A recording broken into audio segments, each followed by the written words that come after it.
Masya Allah. Katanya antum itu bid'ah dari kepala sampai kaki. Ada di masa Nabi. Bisa dikerjakan. Sebabnya ada. Diperlukan. Tapi tidak dilakukan oleh Nabi dan para sahabatnya. Maka itu apa? Masuk di dalam bid'ah. Atau hal yang ditinggalkan oleh Nabi, para sahabat, para tabiin. Memang mereka sengaja meninggalkannya. Maka ini siapa yang mengerjakannya berarti dia adalah apa? Adalah bid'ah. Ini memang kaidahnya di situ, jangan dibolak-balik. Memang betul, tidak semua yang ada yang tidak ada di masa Nabi itu bukan bidah. Mobil tidak ada di masa Nabi, bidah atau bukan mobil? Bidah secara bahasa, tapi secara syar'i apa? Tidak. Dia dibolehkan. Ya, jangan masuk dalam pembahasan itu. Fokus, katanya fokus. Bismillahirrahmanirrahim. Ini ada yang berbicara tentang definisi maulid. Ya, apa disebut maulid atau maulud? Ya. Kemudian setelah itu ada dari ucapannya, ya. Jadi katakan, dikala Anda menolak maulid atau menolak maulud dengan pengertian seperti ini, dia terangkan mana secara bahasanya, maka Anda keluar dari Islam. Ya, saya menentang maulid Nabi, berarti Anda menentang kelahiran Nabi Sallallahu Alaihi Wasallam. Saya menentang maulud Nabi, berarti Anda berhadapan dengan Nabi, Anda musuh Nabi. Ini memang ucapan yang mengucapkannya, saya kira dia tidak memaksudkan untuk mengatakan orang yang tidak maulid misalnya kafir dan seterusnya. Dia bahas dari sisi apa? Dari sisi bahasa, ya. Dan maksudnya juga bagus, ya. Katanya kalau kita ingin bahas sesuatu, kita bahas dulu dari sisi definisinya. Dia mulai bahas dari sisi bahasanya, tapi sayangnya dia tidak bahas dari sisi istilahnya. Ya. Jelas ya? Maulid itu, ya, kata al-maulid, itu bisa isim makan dan bisa isim zaman. Bisa bermakna waktu kelahiran dan bisa bermakna tempat kelahiran. Itu memang betul. Ya. Dan saya kira di antara umat Islam ini, tidak ada yang mengingkari apa? Kelahiran Nabi Sallallahu Alaihi Wasallam. Ada yang mengingkari kelahiran Nabi? Ya. Di antara orang yang membolehkan dan melarang maulid, itu tidak ada sama sekali lewat di tengah mereka pembahasan mengingkari kelahiran Nabi. Karena tidak seorang berakal pun yang membahas di dalam, mengucapkan hal tersebut. Ya. Makanya kalau ada yang membahas ini namanya keluar dari inti masalah.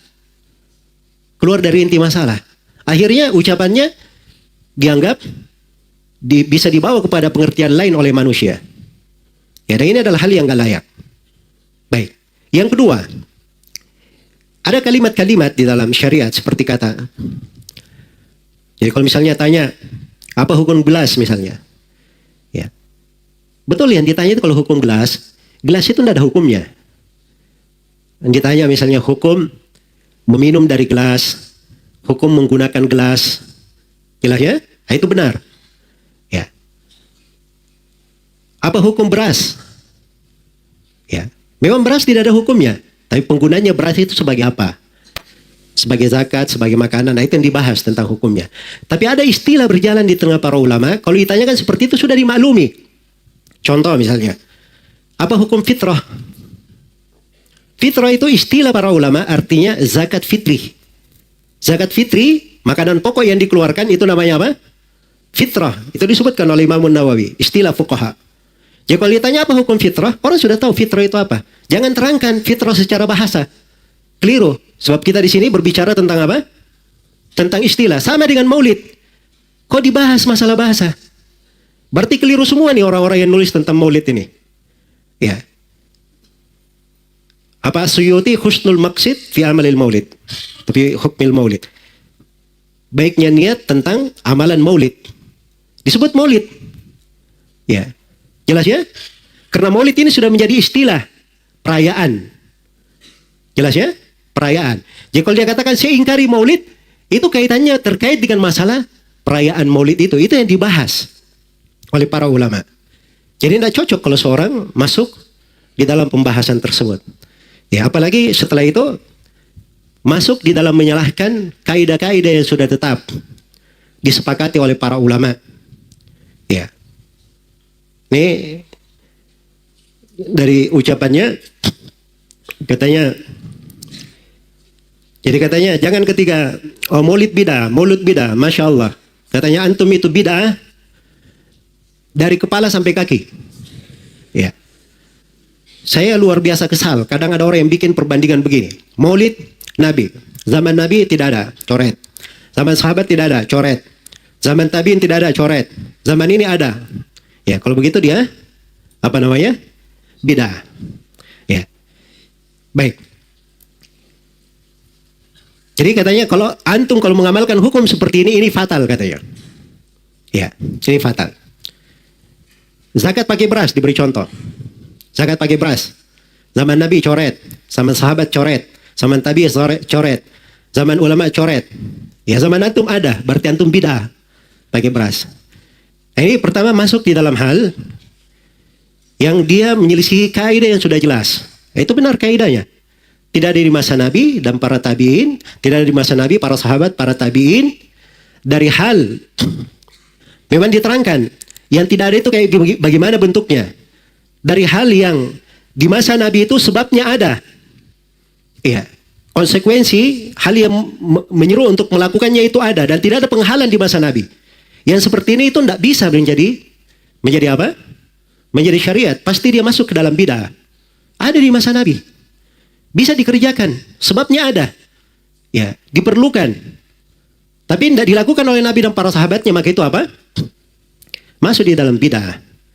Jelas ya? Atau hal yang ditinggalkan oleh Nabi, para sahabat, para tabiin, memang mereka sengaja meninggalkannya. Maka ini siapa yang mengerjakannya berarti dia adalah apa? Adalah bidah. Nah, ini memang kaidahnya di situ. Jangan dibolak-balik. Memang betul, tidak semua yang tidak ada di masa Nabi itu bukan bidah. Mobil tidak ada di masa Nabi. Bidah atau bukan mobil? Ya, bidah secara bahasa, tapi secara syar'i apa? Tidak. Jadi bolehkan. Ya, jangan masuk dalam pembahasan itu. Fokus, katanya fokus. Ini keluar pembahasan. Ya. Keluar pembahasan. Jelas ya? Terus memberi contoh beras. Ini saya nggak tahu zakat apa yang diinginkan. Kalau diinginkan zakat adalah zakat hasil bumi, maka beras masuk di dalam keumuman ayat. Wa atu haqqahu yawma hasadi. Kalau diinginkan dengan zakat adalah zakat fitri, maka beras masuk di dalam keumuman hadits sa'an min ta'am. Satu sok dari makanan.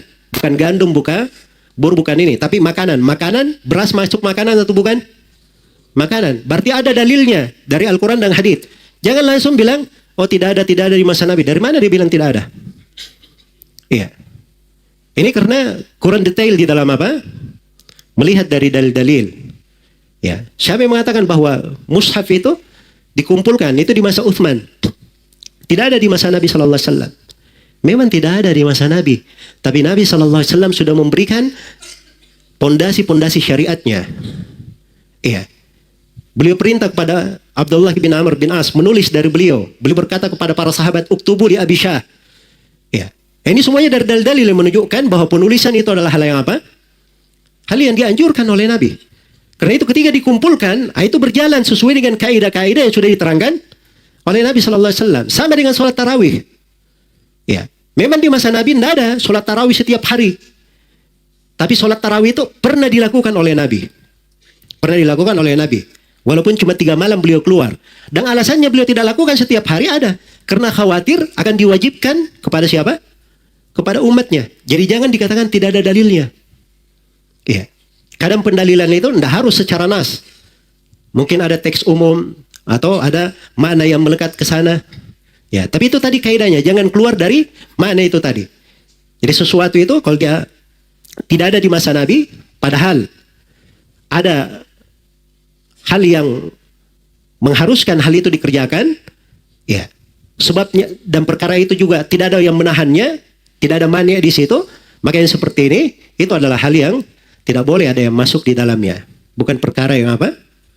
Bukan perkara yang disunnahkan. Nah, itulah pembahasan Maulid. Ya. Alasan Maulid apa? Cinta kepada Nabi. Cinta kepada Nabi, semua orang cinta kepada Nabi atau tidak? Iya. Makanya kita tanyakan, kalau memang cinta kepada Nabi, tidak ada yang lebih cinta kepada Nabi melebihi para sahabat Rasulullah SAW. Mereka tidak ada yang bikin Maulid. Iya. Jadi sebabnya ada di masa Nabi SAW.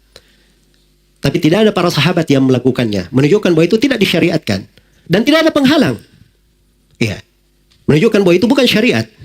Itu cara memakai kaidah, jangan mencampur baurkan antara ini dan itu. Ini perkara yang tidak bagus ya, membawa kepada apa? Kita namanya menyentuh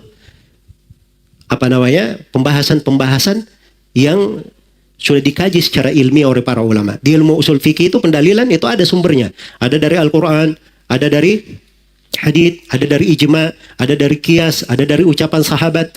Ya, sebagiannya ada yang menghitung istihsan, ada yang berdalil dengan amalan penduduk Madinah. Ya.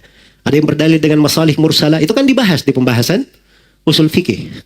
Jadi cara pendalilan itu ada cara berdalilnya. Ya bukan sembarangan. Jangan seorang itu kalau dia tidak sependapat dengan orang lain, keluar darinya kalimat-kalimat yang kalimat ini tidak cocok di dalam apa? Di dalam ranah silam pendapat. Baik. Jadi ini mungkin yang bisa saya terangkan di pertemuan ringkas ini. Walaupun banyak sudut ya saya belum jelaskan. Tapi mudah-mudahan apa yang dijelaskan pada pertemuan malam ini bermanfaat untuk semuanya. Wallahu ta'ala alam.